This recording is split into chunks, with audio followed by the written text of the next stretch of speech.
விழாவுக்கென பெரியாரை துணை கோடலும் பெரியாரை பிழையாமையும் எழுதியவன் என்பதை நீ அறிந்தில்லையோ? அதனாலே உறுதியாய் கூறுகிறேன், அஞ்சான் என குறித்தாலே அதற்கு அண்ணா என்பதே பொருள். எஞ்சாமை எண்ணி இடத்தால் செயல் அஞ்சாமை அல்லால் துணை வேண்டாம் என்று அஞ்சா நெஞ்சுடனை நிமிர்ந்து நின்று இனம் மொழி காக்க போரிட்டவன். அதே சமயம் அஞ்சுவது அஞ்சாமை பேதைமை என உணர்ந்து கிஞ்சிற்றும் தயங்காமல் நாடும் காத்து கழகமும் காத்து வஞ்சனையை வென்று காட்டி வாகை சூடியவன். அச்சமுடையார்க்கு அறனில்லை என்றுரைத்து பச்சை பொய்ப்புராணங்களை பகுத்தறிவால் பொசுக்கியவன். அவனைத்தான், அந்த அண்ணாவைத்தான் அஞ்சான் என ஒரு சொல்லால் குறித்துள்ளேன். இதற்கேன் பிள்ளாய் திருத்தம் என்று ஐயன் வினவியதும் திருத்த வந்த பிள்ளை திருந்து விட்டான். அதனாலே அங்கிருந்து திரும்பி விட்டான். ஆழ்ந்த சிந்தனையும் அரை நொடியில் விலகியதால் அண்ணா பெரியார் கழகம் பிறந்தநாள் விழாவுக்கு அரியதொரு கற்பனை கவிதை கிடைத்ததென்று அகமகிழ்ந்து கவியரங்கம் செல்வதற்கு ஆயத்தமானேன். செப்டம்பர் 15 தமிழனுக்கு சுவாசம் பிறந்தநாள் என்றும், செப்டம்பர் 17 தமிழனுக்கு சூடு பிறந்தநாள் என்றும், அதே நாளில் சொரணையும் பிறந்ததாலே கழகம் பிறந்ததென்றும் கடந்த ஆண்டு கவியரங்கில் நான் கவிதை பாடினேன். அதனே இந்த ஆண்டும் தொடங்கி பாடலாம் என்று வீட்டை விட்டு கிளம்பும் போது சுவரில் படமாக காட்சி தந்த அண்ணா என்னை பார்த்து, தம்பி என்ன உனக்கு பைத்தியமா என கேட்டார். ஏனென்னா என நான் அதிர்ந்த போது வீணையாய் அதிர்ந்த குரலில் விடையிறுத்தார். தமிழனுக்கு சுவாசம் பிறந்த நாள் என்கின்றாயே, தமிழன் சுவாச பையையே அன்றோ இழந்து விட்டு நிற்கின்றான் என்றார். புரியவில்லை எனக்கு. புரியும்படி சொன்னார் அண்ணா. பொல்லாங்க எதிர்த்து மூச்சு விட்டால் பதவி பணம் எல்லாமே பறிப்போகும் என்று கீச் கீச் என்று கத்து என்ற பள்ளியினும் கேவலமாய் மூச்சடக்கி முழந்தாளிட்டு 6 அடி வளர்ந்த தமிழனெல்லாம் அரையடியாய் கூறி குறுகி அம்மையின் தாளடி பற்றி கிடக்கின்ற அவலத்தை காண்கிலையோ தம்பி? கண்டுமா சுவாசம் பிறந்த நாள் என்று சொல்ல போகின்றா என கேட்டார். வேறென்ன சொல்வதென்னா என திகைத்தேன். தமிழன் சுவாச பையை காசனாய் கிருமிக்கு வாடகைக்கு விட்டு விட்டான் என சொல்லேன் என்று அண்ணா நகைத்தார். ஐயா என்ன சொல்ல போகிறார் என்று அவர் படத்தை அச்சமுடன் பார்ப்பதற்கு முன் என்ன வெங்காயத்தை சொல்ல போகிறேன் என்று அந்த வெண்தாளி வெங்கை வெகுண்டது. என் பிறந்த நாளில் சூடும் சொரணையும் பிறந்தது, அது சரிதான். அதற்காக எருமைகளின் மந்தை பன்றி கழுதைகளின் கூட்டத்தையும் சூடு சொரணை உள்ள தமிழர் கூட்டம் என்று பாடுவது என்ன நியாயம்? காசுக்கு உடலை விற்கும் பாவையை போல் பதவி எனும் கால் தூசுக்கு பள்ளிகளுக்கும் கடைகட்ட தமிழனுக்கு சூடு எங்கே பிறந்தது? சொரணை எங்கே பிறந்தது?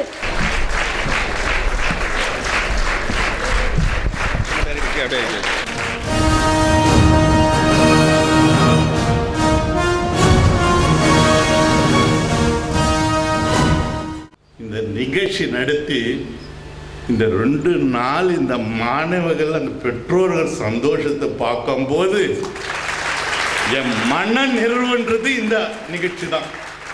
இதுவரைக்கும் இந்த மாதிரி ஒரு நிகழ்ச்சி மன நிறைவு கிடையாது. நான் கூட 67லேருந்து இதே ஒரே கட்சியில் தான் இருக்கேன், சின்ன பையன்லேருந்து. ஆனால் அண்ணாவை பற்றியும் கலைஞரை பற்றி இந்த பிள்ளைங்களுக்கு பேசும்போது நம்ம இன்னும் எவ்வளோ தெரிஞ்சுக்க வேண்டியிருக்குது என்ற ஒரு எண்ணம் உண்டாச்சு. சொக்க வைக்கும் சொல்லடகும் சொற்போரில் மற்றவரை சிக்க வைக்கும் பேரடகும் கொண்டிருக்கிற அருமை செல்வங்களே, உங்களை பார்க்கிற பொழுது எனக்கு திருவிளையாடல் படம் தான் ஞாபகம் வருகிறது. அந்த திருவிளையாடல் படத்திலே ஹேமநாதன் ஒரு டிஎஸ் பாலையா வருவார், ஒரு பெரிய பாடகர் அவர். அவர் எல்லா இடங்களிலும் முதல் பரிசு தான். அந்த அரசனே அவரை கண்டு பயந்துருவான். அவரை எதிர்த்து பாடுவதற்கு ஆள் இல்லை என்று சொன்ன பொழுது சிவபெருமானே சிவபெருமான் வேஷத்தில் வருவார். அவர் பானபத்திரன்னு சொல்லிட்டு வருவார். ராத்திரி அடுத்த நாள் காலையில் நிகழ்ச்சி. அப்பொழுது அந்த பானபத்திரர் ராத்திரியில் சும்மா ஒரு பாட்டு பாடுவார். அந்த பாட்டை பாடின உடனே பாட்டை ஹேமநாதர் கேட்குறார். ராத்திரியே சும்மா படுத்துட்டு இருக்கும்போது கேட்குறார், என்னடா நாளைக்கு நாம தான் உலகத்தில் தலை சிறந்தவர்கள், நல்ல பாடகன் என்று நான் நினைத்து கொண்டிருந்தேன். யாரோ பானபத்திரன்ற ஒருத்தன் வந்து இவ்வளோ அற்புதமாக பாடுகிறானே என்று சொல்லி என்னுடைய புலமை அத்தனையும் அவனுக்கு சரண் என்று சொல்லி சென்று விட்டார்கள். இதுவரையில் நானும் நினைத்து கொண்டிருந்தேன், பேசுகிற பொழுது ஏதாவது சுமாராக நான் பேசுகிறேன் என்று நினைத்தேன். நேற்று உங்கள் பேச்சை கேட்ட பிறகு நான் சொக்கி போய்விட்டேன். இது மாதிரி ஒரு பேச்சை நான் வாழ்க்கையிலே கேட்டதே இல்லை. ஏனென்றால் தலைமுறையை உருவாக்குகிறவர்கள் தான் தலைவர்கள், தலைமுறையால் உருவாக்கப்படுகிற தலைவர்கள் இல்லை. He detached all the attachment. தளபதி அவர்கள் சொல்லுகிறார்கள், அடுத்த தலைமுறைக்கு இந்த திராவிட இயக்கத்தை கொண்டு செல்லுகிற ஒரு பெரும் பணியை நீங்கள் ஓசைப்படாமல் ஒரு மௌன புரட்சியை செய்திருக்கிறீர்களே. அரசியலில்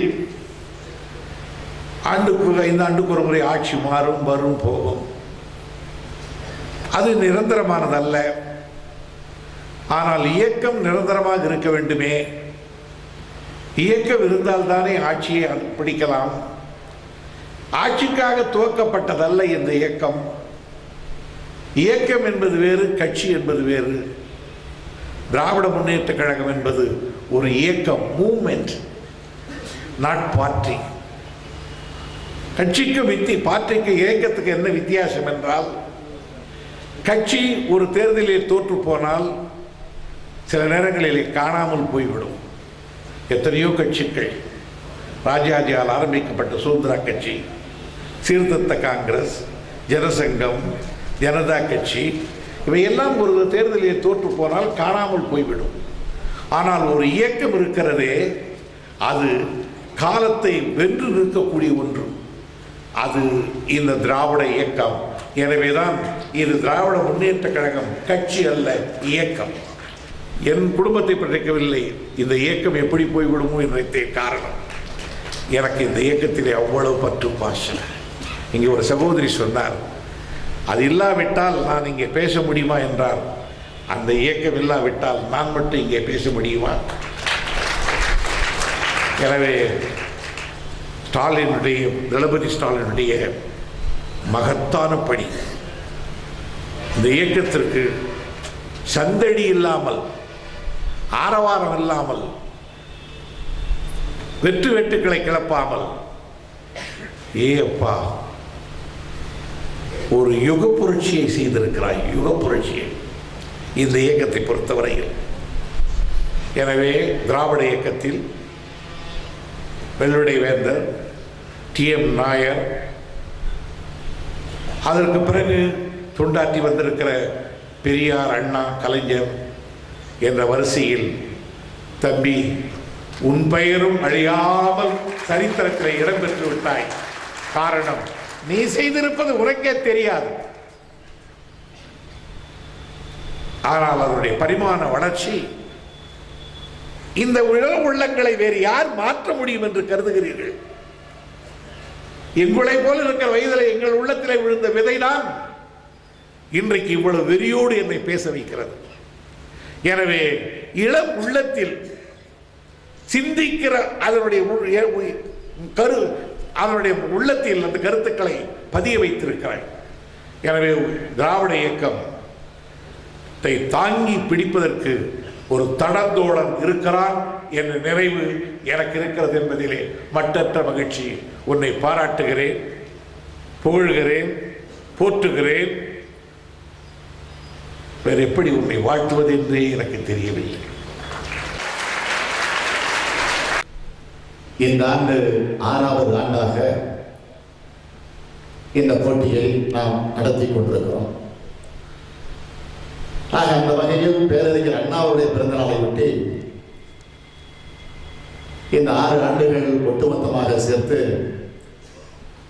8541 மாணவியர்களுக்கு இதுவரையில் இந்த நிகழ்ச்சியோடு சேர்த்து இந்த போட்டியில் பங்கேற்றிருக்கக்கூடிய மாணவ செல்வங்களுக்கு ரூபாய் 1,87,12,500 ரூபாய் திராவிட முன்னேற்ற கழக இளைஞர் அணியின் அறக்கட்டளையின் சார்பில் வழங்கப்படுகிறது. இதே போலவே தலைவர் கலைஞர்களுடைய பிறந்த நாள் அவருடைய பிறந்த நாளையொட்டி 10ஆம் வகுப்பு 12ஆம் வகுப்பில் மாநில அளவில் மற்றும் மாவட்ட அளவில் அதிக மதிப்பு பெற்றிருக்கக்கூடிய மாணவ செல்வங்களுக்கு முதல் 3 இடங்களில் தேர்ச்சி பெறக்கூடிய மாணவ மாணவியர்களுக்கு முதல் பரிசாக 25,000, 2ஆம் பரிசாக 15,000, 3வது பரிசாக 10,000. அதேபோல மாவட்ட அளவில் வெற்றி பெறக்கூடிய மாணவ செல்வங்களுக்கு ரூபாய் 10,000, 2ஆம் பரிசு 5,000, 3ஆம் பரிசு 3,000 தொடர்ந்து அறக்கட்டளையின் சார்பில் வழங்கப்பட்டு வருகிறது. ஆக கடந்த 5 ஆண்டுகளில் 3,328 மாணவியர்களுக்கு ரூபாய் 1,98,13,000 ரூபாய் வழங்கப்பட்டிருக்கிறது. ஆக ஒட்டுமொத்தமாக கூட்டி பார்த்தால் அண்ணா பிறந்த நாள், கலைஞர் பிறந்த நாள் விழாவின் மூலமாக இதுவரையில் 11,869 மாணவ மாணவர்களுக்கு 3,85,25,500 ரூபாய் இளைஞரணி அறக்கட்டளையின் சார்பில் வழங்கப்பட்டிருக்கிறது என்பதை நான் பெருமையோடு தெரிவிக்க விரும்புகிறேன். நெல்லையில நடைபெற்ற இளைஞரணியுடைய மாநில மாநாட்டில் மாநில மாநாட்டிற்காக வசூல் செய்த தொகை மீதம் இருந்த தொகை, ஆக மிச்சப்பட்ட தொகையை திராவிட முன்னேற்ற கழக இளைஞரணிக்கென்று ஒரு அறக்கட்டளையை உருவாக்கி அந்த அறக்கட்டளையின் சார்பில் ஒரு வங்கியில அந்த மிச்ச பணத்தை செலுத்தி அதிலிருந்து வரக்கூடிய வட்டி தொகை, அந்த வட்டி தொகையை பயன்படுத்தித்தான் இந்த போட்டிகளில் பங்கேற்கக்கூடிய மாணவ செல்வங்களுக்கு தொடர்ந்து இந்த பரிசுகளை நாம் வழங்கிக் கொண்டிருக்கிறோம் என்பதை பெருமையோடு தெரிவித்துக் கொள்ள விரும்புகிறேன்.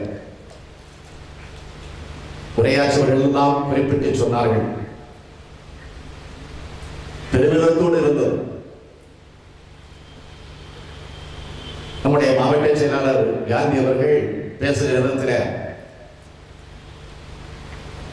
எனக்கு தோன்றிய உணர்வு, அவர் பேசி முடித்ததும் அந்த அமர்ந்தவுடன் அவரிடத்திலே சொன்னேன், நியாயமாக உங்களுக்கு ஒரு பரிசு தந்திருக்க வேண்டும், அந்த அளவுக்கு நீங்கள் பேசியிருக்கிறீர்கள். ஆக அவர்களை பேச வைத்த பெருமை உங்களை சேர்ந்திருக்கிறது, அதுதான் எனக்கு இருக்கக்கூடிய. அவரே சொன்னார், நான் செயல்தான் பண்ணுவேன், பேசலாம் மாட்டேன், பேசவே தெரியாது என்றார். ஆக பேச தெரியாத அவரையே பேச வைத்த உங்களுக்கு முதலில் என்னுடைய வாழ்த்துக்கள், பாராட்டு. அதைத் தொடர்ந்து நம்முடைய நாடாளுமன்ற உறுப்பினர் முன்னாள் மத்திய இணையமைச்சர் ஜெகத் ரட்சகன் அவர்கள், அதைத் தொடர்ந்து அண்ணன் துரைமுருகன் அவர்கள், அவர்களுக்கு உரிய பாணியில, அதில் குறிப்பாக அண்ணன் துரைமுருகன் அவர்கள், நான் பள்ளிக்கூட மாணவனாக அல்ல, ஒரு சிறு குழந்தையாக இருந்த நேரத்திலிருந்து என்னை அவர் அறிந்தவர். கூட சொல்ல வேண்டும் என்று சொன்னார், என்னை தூக்கி வளர்த்தவர், அவருடைய தோளிலே சுமந்தவர். அவரே பல முறை பல நிகழ்ச்சிகளில் அதை குறிப்பிட்டு காட்டியிருக்கிறார்கள். ஆக அப்படி அவரால் தூக்கி வளர்க்கப்பட்டிருக்கக்கூடிய நான்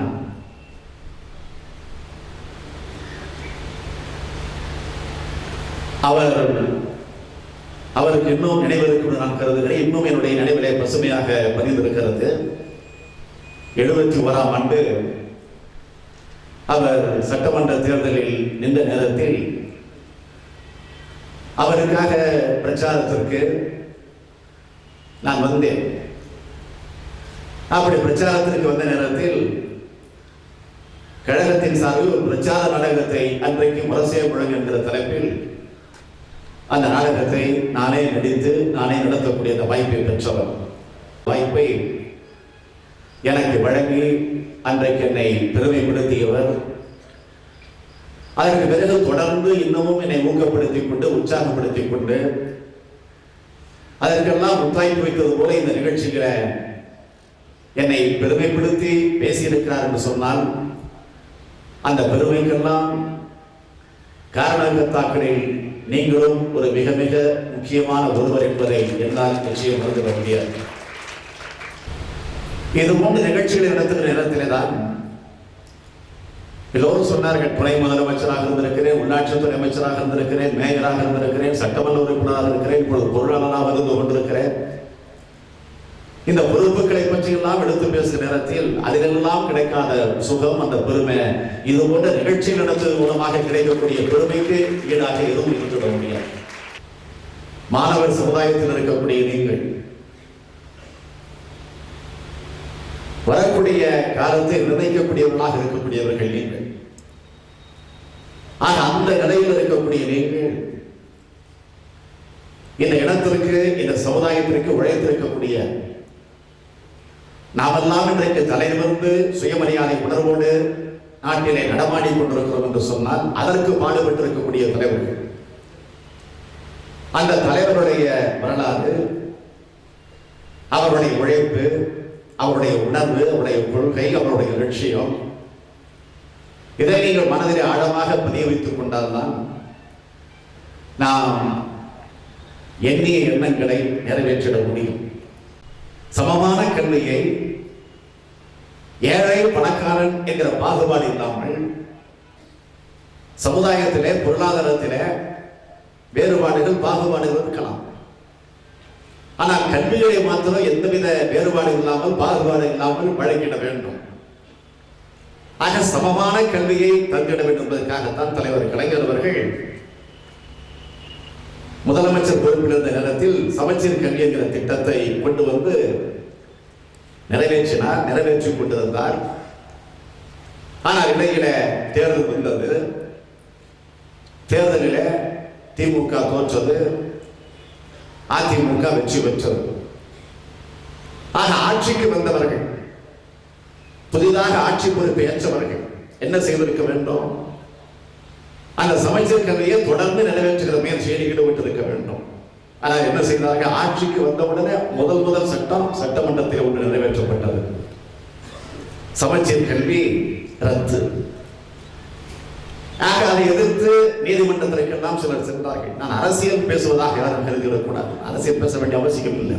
உங்களை எல்லாம் அரசியலுக்கு பயன்படுத்த வேண்டும் என்பதற்காக அல்ல, இந்த சமுதாயத்திற்கு உங்களை பயன்படுத்திட வேண்டும் என்று அந்த மக்களிடையே நான் இருக்கிறது. ஆக அந்த சமச்சீர் கல்வியை ரத்து செய்ததை தவறு என்று சொல்லி தமிழ் உணர்வடைந்திருக்கக்கூடிய சிலர், கல்வியின் மீது ஆர்வம் கொண்டிருக்கக்கூடிய பலர் நீதிமன்றத்திற்கு சென்றார்கள். உயர் நீதிமன்றத்திற்கு சென்றது, உச்ச நீதிமன்றம் வரை கூட சென்றது. தீர்ப்பின் முடிவு என்ன? கலைஞருடைய ஆட்சி காலத்தில் கொண்டு வரப்பட்ட சமச்சீர் கல்வி தேவை. அதை புதிதாக பொறுப்பேற்றிருக்கக்கூடிய ஆட்சி ரத்து செய்தது தவறு. ஆக ரத்து செய்ததை நாங்கள் ரத்து செய்கிறோம், எனவே அது தேவை என்று தீர்ப்பு தந்தோம். எனவே இந்த தீர்ப்பு தந்த காரணத்தால் வேறு வழி இல்லாமல் இப்பொழுது இருக்கக்கூடிய ஆட்சி